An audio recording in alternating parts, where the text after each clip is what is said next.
What's the best way to learn Chinese characters as a beginner? The Skritter Character Course is my best attempt at answering that question.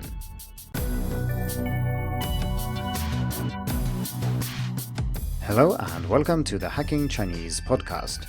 In this week's episode, we are going to talk about a project that I have spent hundreds of hours on, and this is in difference to most of the articles and podcast episodes that I produce, because of course I spend time writing articles and recording podcasts, but since there are only 24 hours in each day, there are limits to how much I can do, and so I have to be satisfied with maybe 80% of the quality that I actually would prefer. This is why I found it so interesting to work on the Skritter Character Course, because this is something I've been thinking about for a long time, and of course I've been learning Chinese for a long time, and I've also been teaching and writing about learning Chinese, and the Character Course was a golden opportunity to put all this into practice and actually go all the way and not stop at 80%.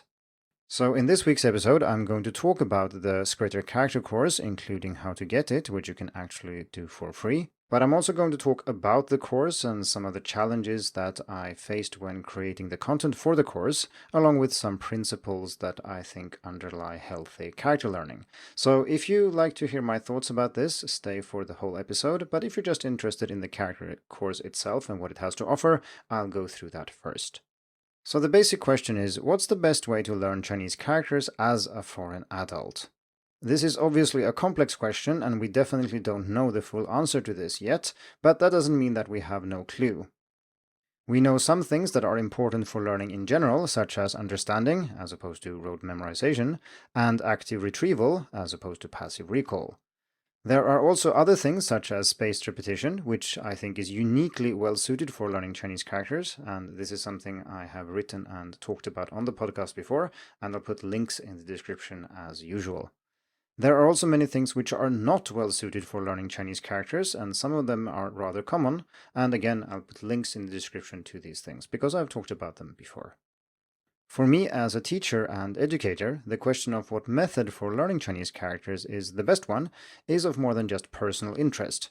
Indeed, this is, like I said earlier, something I've been thinking about for more than a decade, and there are dozens of articles on hacking Chinese focusing on various aspects of learning Chinese characters.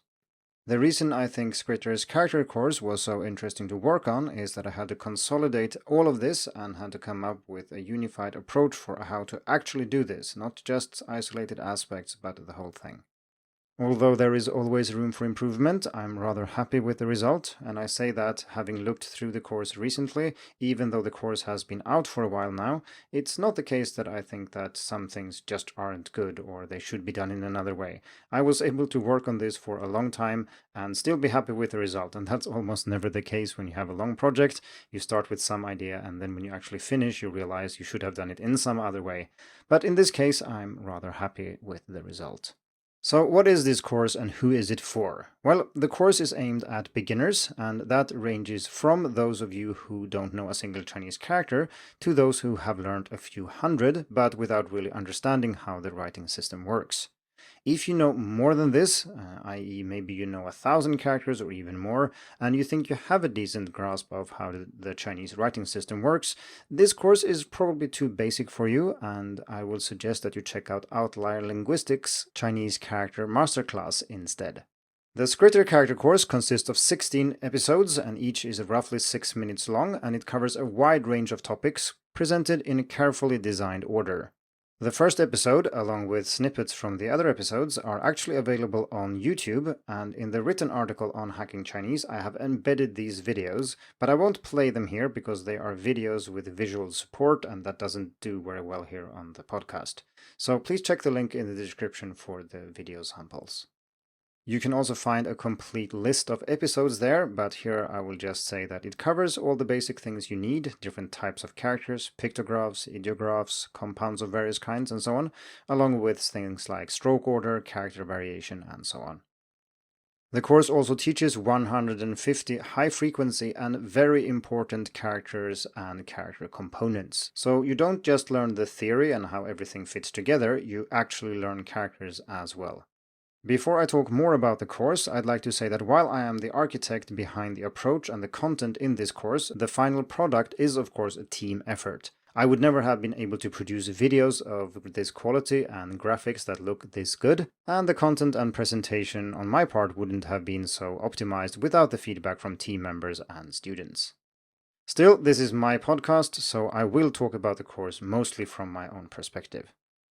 Another big benefit of creating the course with the Skritter team is that we are able to combine great content with a tailor-made technical solution. Skritter is built on 15 years of experience creating software for teaching Chinese characters, which is important because simply watching videos about how Chinese characters work is one thing, and that's good, but you also have to write characters. Naturally, you could do that on paper, but digital handwriting with corrective feedback and spaced repetition is much more powerful in the long run. This is not meant to be a review of Skritter, but the very short version is that it is a powerful app for learning Chinese characters on your smartphone. And I have a very in-depth review of Skritter both here on the podcast and as an article on Hacking Chinese, and of course I will put links in the description. Before I put on my reflection cap, I would also like to say how you access the course if you are interested. If you're already using Skritter, it's very easy. You can just use the link that I put in the description, or you can just search for the Skritter Character Course, or you can just check the feature decks in the app because it's easy to find there. If you're not using Skritter now, you can still start a trial which will give you full access to all features and content, including the Character Course. If you do end up subscribing, make sure to use the link that I've put in the description or use the code HCSKRITTER. That will give you 10% off your first payment, and it will also help support Hacking Chinese. That being said, let's go a little bit behind the scenes, and like I said, for beginners this might not be very interesting. I don't know, maybe some of you will find it interesting, but I think it will be very interesting for teachers and other people who have been learning or teaching Chinese for a long time.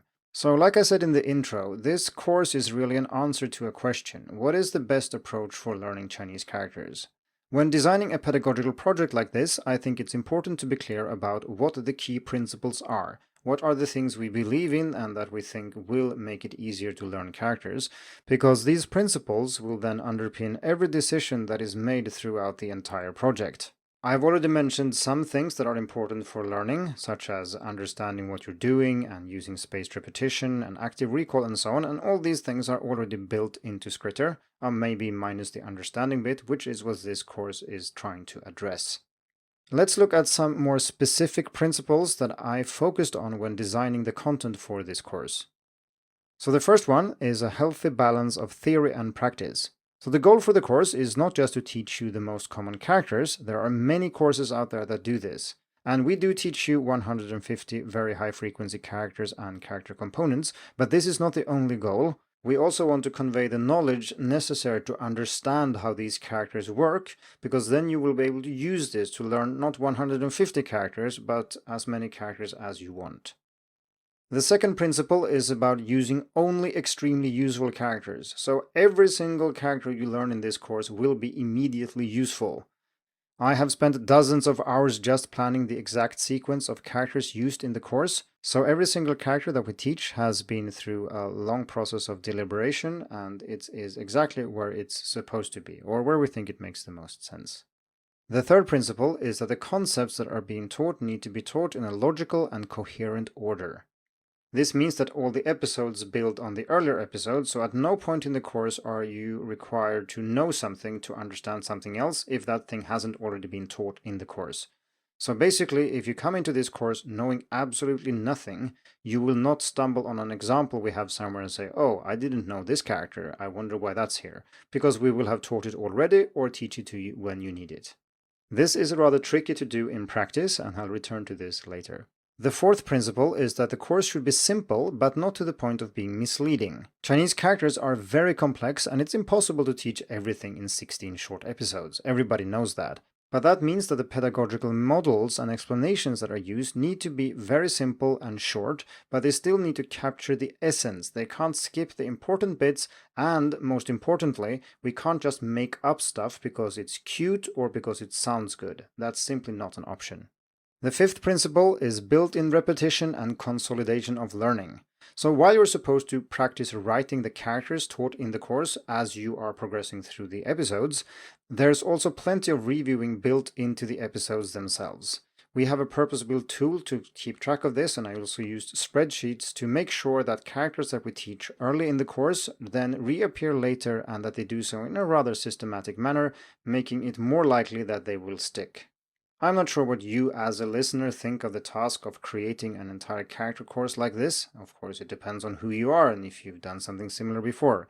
But most of you probably haven't, so I think it would be interesting to look at some of the challenges that I faced when designing the content here. And some of the things I've said already implies different challenges, but I'm going to look at two that I think are particularly interesting. The first one I touched on before, but it is about building a pyramid with no missing blocks. So one of the main challenges when planning the content in the course is the sequencing of ideas and characters. And as I just mentioned, the goal is that you should be able to understand everything in the course based only on what you have learned so far in the course. This might seem trivial at first, but it is not. For example, how do you teach stroke order if you only know 20 characters? The answer is that you plan the characters very carefully and teach stroke order only when you have taught characters that can illustrate the rules you want to teach. And what most other courses do, or textbooks and so on, is that they simply add a bunch of characters that are good or typical examples of these stroke order rules, even if you don't need these characters and if they are much rarer than some other characters that you really should learn. But we don't do that here. Another example is compounds, and we know that most Chinese characters are compounds, so how do you teach them without flooding the student with new components and characters? Well, the answer is that you plan the sequence very carefully again, and so this is why I've spent dozens of hours doing this.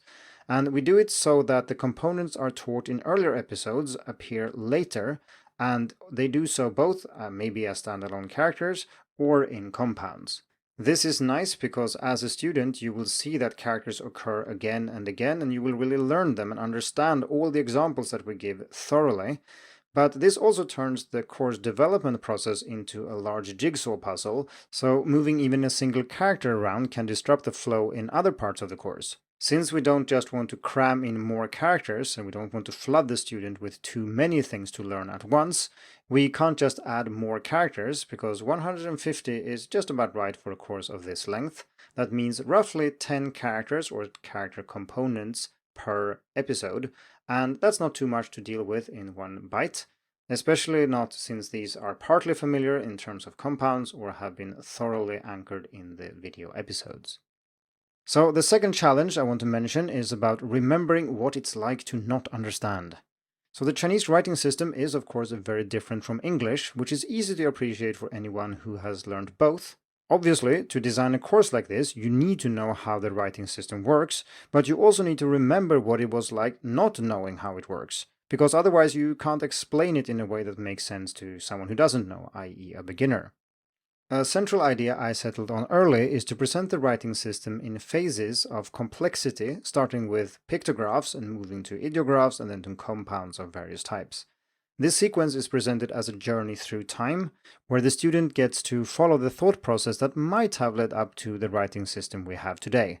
The goal here is, of course, not to teach the actual development of the writing system and what the people who created it thought. Well, we don't know that, and the historical development is, of course, extremely complicated, and we can't do that in a course like this. Instead, it is to show that the writing system actually does make sense if you look at it from the right angle. Along the way, I use various analogies I think are good for explaining certain aspects of written Chinese, such as using the numerals in English to show that we also have symbols that mean things and are linked to spoken words, but where this is not visible in the written symbol.